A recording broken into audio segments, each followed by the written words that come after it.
Hi, it's Cassie Hicks from Modern Marketing Spark. Welcome, welcome. Just doing a really quick impromptu live stream in answer to Stephanie's question in the Modern Marketing Club about how to structure her about page on her website. Now, I happen to know Stephanie. She's got a brilliant business and fantastic branding and lovely graphics. I'm sure her website looks amazing.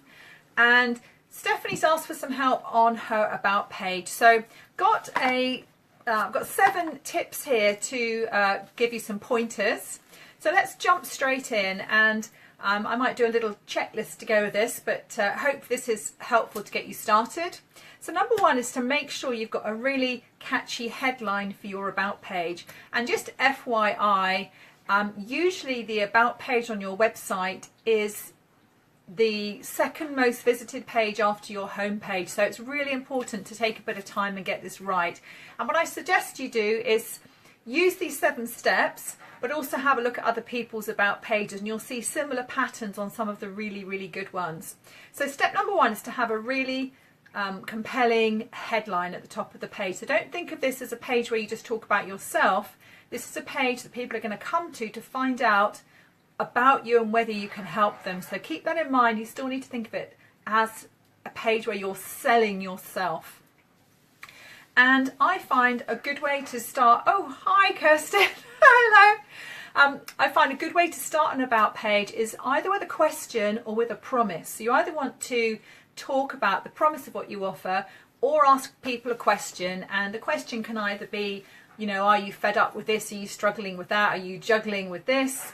Or it could be, you know, do you want to do things differently? And I haven't got any particular headlines here to share with you, but just so you can have sort of away from something you don't want or towards something that you do want. So either a promise or a question in the headline. Number 2 is you've got to really understand your market. And this is something we talk about a lot in the Social Media Accelerator in terms of digging down into your client's avatar and their hot buttons and their motivators and the psychology behind what drives people. So what you have to understand is where your ideal client is now and where they want to be. And there's a gap, isn't there, between where people are and where they want to be. If we all were where we wanted to be, we wouldn't be using social media and developing us, you know, educating ourselves and learning all these things. So even if you're the most successful person in the world, you've got to think back to what was it like when you were trying to get leads for your business or trying to promote your business on Facebook or trying to get yourself in the press. You've got to remember what did it feel like when you were at that stage of your business. So if you can convey that in your about page, then people will relate to you, because it's very much about, okay, I'm a bit further on in my journey than you, but I want to be able to relate to you. Number 3 is to share your story. And it's really interesting, working with a couple of clients actually on this at the moment, share your story, but in a way that you show that you can help them. Again, it's about showing where somebody is and where they want to be. And what you want to show with your story is how you've been through that process, or you've been through that journey, or maybe you haven't been through it, but you've helped people to go through that journey. So people want to feel like you understand where I am, you understand where I'm trying to get to, either because you're there yourself or you've helped people to get there themselves, and you're going to be able to help me to get where I need to be. So I'm not trying to make this complicated, but if you can convey these things in your about page, it's really powerful. So number 5 is to also make it clear who you are and who you help. So these are different sections. So if you think about a paragraph maybe for each of these, and you'd have sort of 6 or 7 paragraphs on your page. So obviously you need to introduce yourself and talk about the things that make you, your USP if you want to include that, and who you help. So it's quite good to have a little strap line that says, I help women entrepreneurs, or I'm thinking about Stephanie because it was you that asked the question, I help frazzled parents to live a happy life with their children. So, you know, start with a sort of I help phrase and talk about who you help, and then talk about the outcome of how you help them. Number 4 is a tip really, but it's don't talk about yourself too much, because although this is an about page, you don't want to rattle on for pages and pages and pages, and I have seen this, about yourself, because much as people want to know about you, they only want to know about you really as far as how much you can help them, which sounds a bit self-serving, but I'm afraid that's human nature.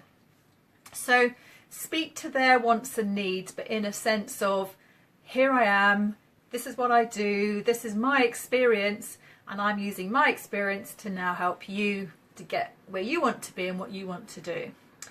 Number 6, so section number 6 is status. Oh, thank you, hi. Is status or credibility, or you could use social proof here. So what I mean by that is you could use phrases such as having worked with hundreds of clients, I understand blah de blah de blah. Or it might be social proof, you know, in my group of 800 women entrepreneurs, this is a topic that comes up.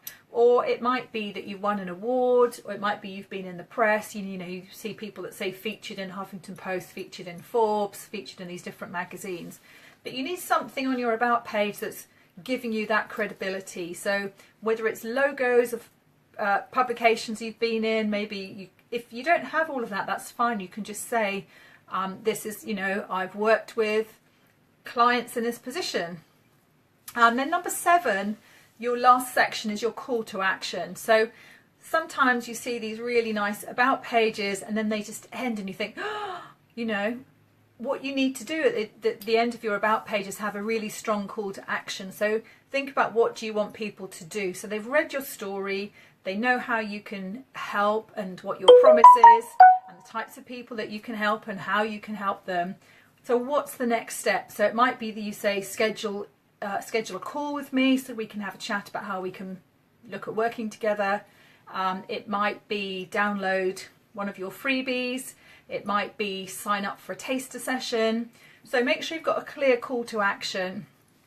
So anyway, I hope that's been helpful. Just a quick, oh, Kirsten's been featured on CBS and CNET. Woohoo! Well done. That's fantastic. So you would put that on your about page. So you're adding that credibility and that social proof to your about page. So Stephanie, I hope that's been helpful. Would love to know other people's ideas and thoughts on about pages. There's no right or wrong about it, but if you use those different sections, that will give you some powerful copy, and can't wait to see your about page. Take care, guys. Bye.